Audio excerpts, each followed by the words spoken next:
তুমি কার জন্য অপেক্ষা করছো? আমাকে রং দেবে না? কৃষ্ণ, ভস্য থেকে রং কিভাবে হবে? কোথা থেকে রং আনবো?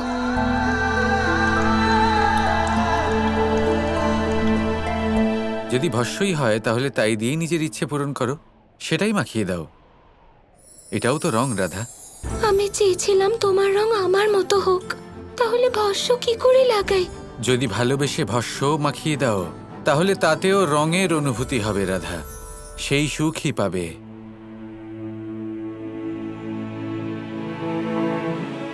সত্যি লাগিয়ে দেব? হ্যাঁ হ্যাঁ, কেন দেবে না? দোলের এই উৎসবে যদি রাধা রং না খেলে তাহলে সেটা কিসের দোল? ঠিক বলেছ তুমি কৃষ্ণ।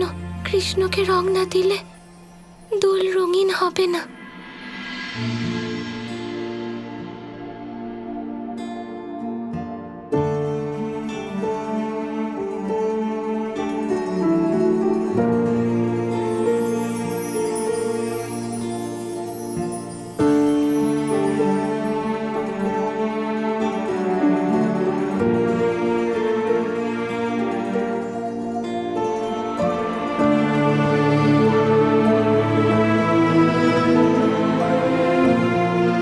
আমি বলেছিলাম সখীর ইচ্ছে অবশ্যই পূর্ণ হবে, আর তাই হলো। আজ কৃষ্ণ রাধার রঙে রঙিন হলো।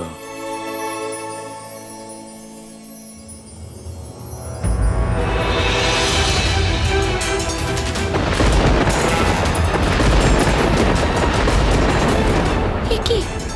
এসব কি হচ্ছে কৃষ্ণ? এটা কেমন পরিবর্তন হচ্ছে? যে রং তুমি মাখিয়েছ সেই রঙের অনুভূতি এবার তোমাকেও পেতে হবে, রাধা।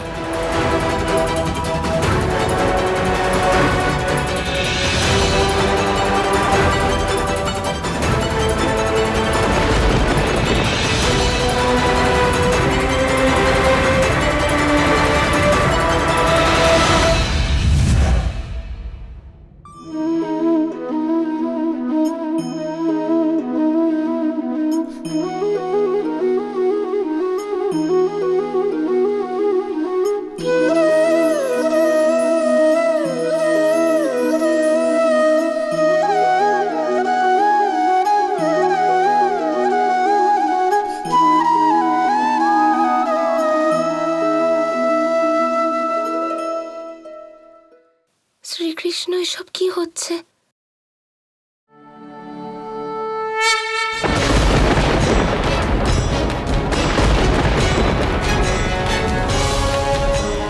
মহাদেব, এ কি? এই কৈলাস পর্বতে প্রকৃতি এমন বিচিত্র হয়ে গেছে কেন? আকাশ কেমন মেঘাচ্ছন্ন হয়ে গেছে? এই ভস্যের বর্ষণ কেন হচ্ছে? এটাই সেই অনর্থ, গৌরী, যেটা আমি আর শ্রীকৃষ্ণ হতে দিতে চাইছিলাম না। রাধা আর কৃষ্ণ একই রঙে রঙিন হয়েছেন। এবার সৃষ্টিতে তার প্রভাব দেখা যাচ্ছে। খুব তাড়াতাড়ি পৃথিবী থেকে সব রং লুপ্ত হয়ে যাবে। কি? সৃষ্টি রঙহীন হয়ে যাবে?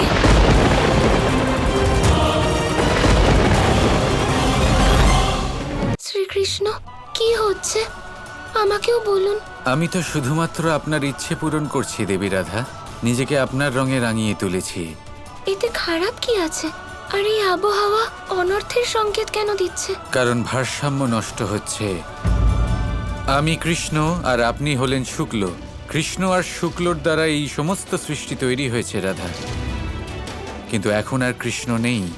কৃষ্ণকে রাধার রঙে রাঙানো হয়েছে। এবার শুধু রাধা অবশিষ্ট আছে। এটা শুধুমাত্র প্রকৃতির সংকেত যে ভারসাম্য নষ্ট হচ্ছে। এ হলো সংকেত যে এবার অনর্থ হতে চলেছে।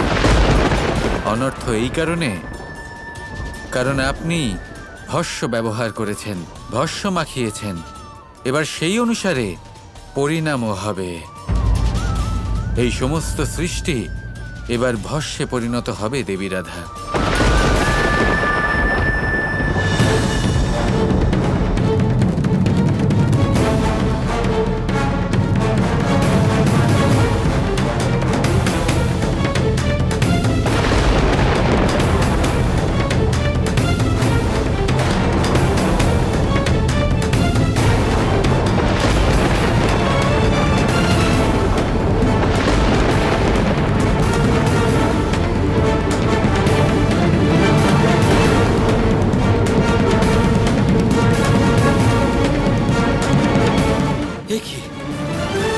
সমস্ত রং ভস্মে পরিণত হলো কি করে?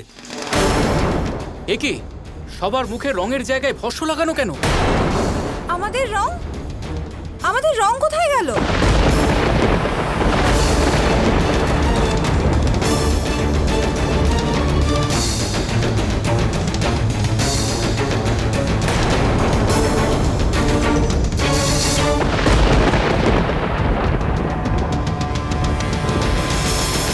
এবার রং দিয়ে নয়,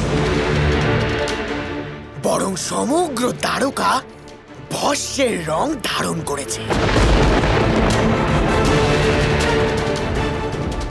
এবার আমার পণ পূর্ণ হলো।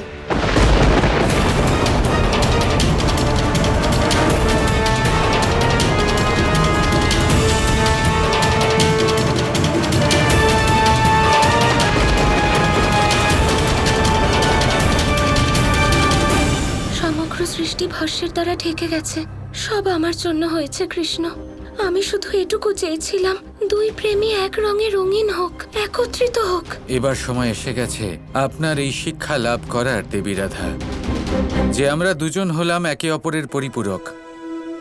আমাদের এই স্বতন্ত্র প্রেম যখন একত্রিত হয়, তখনই এই দৈব প্রেম পূর্ণ হয়। আমার আর আপনার রং ভিন্ন ভিন্ন হয়েই অভিন্ন থাকে। দোলের মতোই আমাদের জীবনেও প্রত্যেকটা রং অত্যন্ত গুরুত্বপূর্ণ, দেবী রাধা। পুরুষ আর প্রকৃতি এই দুইয়ের গুরুত্বই সমান। এই দুজনের ভিন্নতার দ্বারাই এই সমগ্র ব্রহ্মাণ্ডের সঞ্চালন হয়। যদি আমি আর আপনি দুজন এক প্রকার হয়ে যাই, তাহলে আমরা দুজন অপূর্ণ হয়ে যাব, দেবী রাধা। যখনই কোনো ব্যক্তি নিজের প্রেমীকে নিজের মতো বানাতে চায়, তখন না চাইতেও সে নিজের প্রেমীর অস্তিত্বকে নষ্ট করে দেয়। এবার আপনি নিজেই ভাবুন যে আপনি কৃষ্ণকে ভালোবাসেন। এবার যদি কৃষ্ণের অস্তিত্বই নষ্ট হয়, তখন আপনি কাকেই বা ভালোবাসবেন? রাতের কালো অন্ধকারের পরে সকালবেলার সেই লালিমা কত সুন্দর দেখায়। এটাই হলো প্রেমের সারমর্ম। দুই অপূর্ণ অস্তিত্ব একত্রিত হয়ে তবেই এই পূর্ণ প্রেম গাথা তৈরি হয়, দেবী রাধা। এই কথা আমি কোনোদিন বুঝতে পারিনি শ্রীকৃষ্ণ। আমি শুধু আমাদের অন্তিম দোলকে স্মরণীয় করতে চেয়েছিলাম, কিন্তু ভুলে গিয়েছিলাম যে ভিন্ন হয়েও অভিন্ন হয়ে থাকাই প্রেম। এর অর্থ যে আজ আমার জন্য এই সৃষ্টি প্রেমহীন হয়ে রং হারিয়েছে। কৃষ্ণ, আমি চাই এই সৃষ্টি যেন আবার প্রেমের রঙে রঙিন হয়। যদি আপনি চান তাহলে এমনটাই হবে। তাহলে আরও একবার আমার গালে রং মাখিয়ে দিন।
Krishna